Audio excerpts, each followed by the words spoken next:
செய்திச் சுருக்கம். உள்நாட்டுச் செய்திகள். உயிர்த்த ஞாயிறு பயங்கரவாத தாக்குதல் தொடர்பில் தற்போது முன்னெடுக்கப்பட்டு வரும் விசாரணைகளை மிக குறுகிய காலத்துக்குள் வெற்றிகரமாக நிறைவு செய்ய முடியும் என தாம் நம்புவதாக அமைச்சர் ஆனந்த விஜயபால தெரிவித்துள்ளார். நேற்றைய தினம் ஊடகங்களுக்கு கருத்து தெரிவித்த போதே அவர் இதனை குறிப்பிட்டார். வெளிநாட்டுச் செய்திகள். அமெரிக்காவுக்கும் ஈரானுக்கும் இடையிலான மற்றொரு சுற்று அமைதி பேச்சுவார்த்தைகளுக்காக அமெரிக்க துணை ஜனாதிபதி ஜே.டி. வான்ஸை இஸ்லாமாபாத்துக்கு அழைத்துச் செல்ல விசேட விமானம் தயாராக இருந்ததாக செய்திகள் தெரிவிக்கின்றன.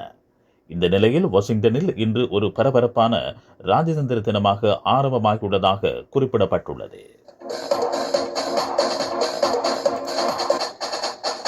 விளையாட்டுச் செய்திகள். இந்தியன் பிரீமியர் லீக் தொடரின் 32வது லீக் போட்டி இன்று லக்னோவில் நடைபெறவுள்ளது. லக்னோ சூப்பர் ஜெயண்ட்ஸ் அணியும் ராஜஸ்தான் ராயல்ஸ் அணியும் இதில் பங்கேற்கின்றன. இரவு 7:30க்கு போட்டி ஆரம்பமாக உள்ளது. செய்திச் சுருக்கம் கேட்டீர்கள்.